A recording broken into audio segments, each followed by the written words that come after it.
Welcome. Gurukul চ্যানেলে সকল ছাত্রছাত্রীকে স্বাগত। তোমরা যারা মাধ্যমিক 2025-এর স্টুডেন্ট এবং চাও জীবন বিজ্ঞানের 5 মার্কসের কোশ্চেনের সম্পূর্ণ মার্কস পেতে, এই ভিডিওটা সম্পূর্ণ তাদের জন্য।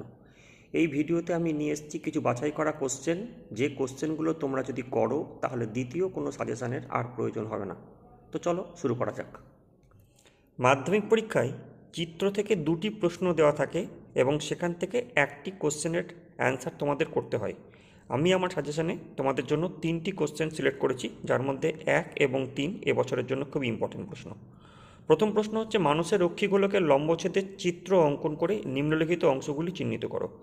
এখানে যেগুলি চিহ্নিত করতে দেওয়া রয়েছে সেগুলি হলো sclera, cornea, vitreous humour, iris, অন্ধবিন্দু, লেন্স, পীতবিন্দু, করোয়েড এবং রেটিনা।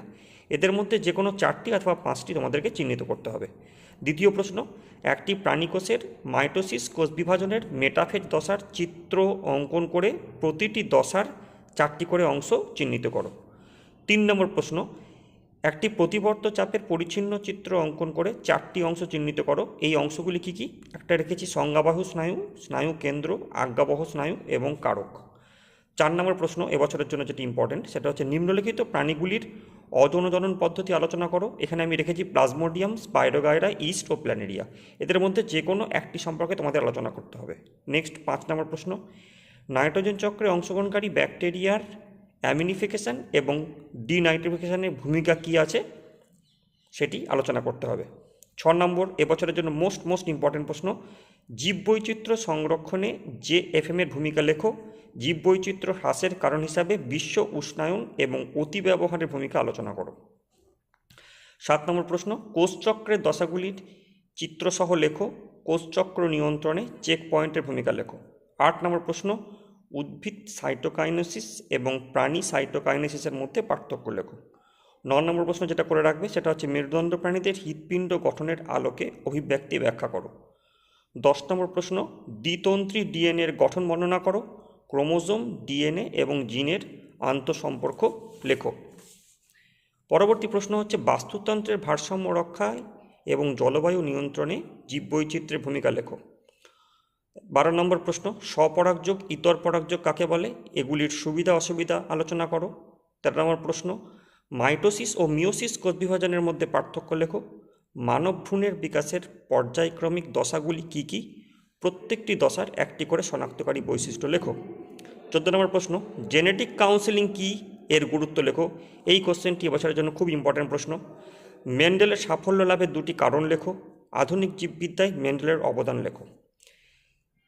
15 নম্বর প্রশ্ন, জিববেরেলিন হরমোন কীভাবে বীজের অঙ্কুরোদ্গম এবং দৈর্ঘ্য বৃদ্ধিতে সাহায্য করে?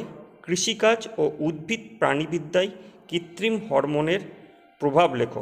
16 নম্বর প্রশ্ন, পিটুইটারি গ্রন্থি নিঃসৃত 2টি করে হরমোনের নাম, কাজ এবং অভাবজনিত ফলাফল লেখো। এখানে তোমাদের কোশ্চেন অগ্রভাগ থেকেও আসতে পারে, পশ্চাৎভাগ থেকেও আসতে পারে। তোমরা অগ্রভাগ এবং পশ্চাৎভাগ থেকে 2টি করে কোশ্চেনের অ্যান্সার তৈরি করে রাখবে। 17 নম্বর প্রশ্ন, হরমোনের কাজের ফিডব্যাক নিয়ন্ত্রণ পদ্ধতি উপযুক্ত উদাহরণসহ লেখো। এই কোশ্চেনটি বছরের জন্য খুব ইম্পর্ট্যান্ট। থাইরক্সিন হরমোনের কাজ লেখো। অ্যাড্রিনালিন হরমোনকে কেন আপাতকালীন হরমোন বলা হয়? 18 নম্বর প্রশ্ন, হরমোন এবং উৎসেচকের মধ্যে পার্থক্য লেখো। উদ্ভিদের বৃদ্ধিতে অক্সিনের ভূমিকা লেখো। 19 নম্বর প্রশ্ন, মেন্ডেলের একসংকর জনন পরীক্ষায় চেকার বোর্ডের সাহায্যে লেখো। এখান থেকে মেন্ডেলের প্রথম সূত্রটি লেখো। এই কোশ্চেনটি উদ্ভিদ দিয়েও আসতে পারে অথবা প্রাণী দিয়ে আসতে পারে। তোমরা সেক্ষেত্রে মটর গাছ এবং গিনিপিগটি হিসাবে উদাহরণ হিসাবে তোমরা এই কোশ্চেনের উত্তরটা রেডি করবে। পরবর্তী 20 নম্বর প্রশ্ন, বাবা ও মা স্বাভাবিক হওয়া সত্ত্বেও ছেলে বর্ণান্ধ হয়েছে, এটি কিভাবে সম্ভব তা চেকার বোর্ডের সাহায্যে লেখো। অথবা এখান থেকে কোশ্চেন আসতে পারে, বাহক স্ত্রী এবং স্বাভাবিক পুরুষের সন্তানদের হিমোফিলিয়া রোগে আক্রান্ত হওয়ার সম্ভাবনা চেকার বোর্ডের সাহায্যে লেখো। পরবর্তী প্রশ্ন, আচরণগত অভিযোজন কাকে বলে? ভেরি ইম্পর্টেন্ট কোশ্চেন এটা। খাদ্য সংগ্রহ এবং রোগ প্রতিরোধে শিম্পাঞ্জিদের আচরণগত ও অভিযোজন আলোচনা করো। মরুজ পরিবেশে মানিয়ে নেওয়ার জন্য উটের দেহে কী কী অভিযোজন লক্ষ্য করা যায়? নেক্সট 22 নম্বর প্রশ্ন, শব্দ দূষণের ফলে মানুষের কোন কোন অঙ্গ ক্ষতিগ্রস্ত হয়? মানুষের ক্রিয়াকলাপ কীভাবে পরিবেশকে দূষিত করছে আলোচনা করো। এখান থেকে তোমরা 3টে পয়েন্ট রেডি করবে। নেক্সট 23 নম্বর প্রশ্ন, জীববৈচিত্র্যের গুরুত্ব বা তাৎপর্য আলোচনা করো। জীববৈচিত্র্য হ্রাসের জন্য কোন কোন কারণগুলি দায়ী? এবং আজকের লাস্ট প্রশ্ন সেটি হচ্ছে হটস্পট কাকে বলে? হটস্পটগুলির নাম, অবস্থান ও জীববৈচিত্র্য আলোচনা করো, আর হটস্পটের শর্তগুলি লেখো।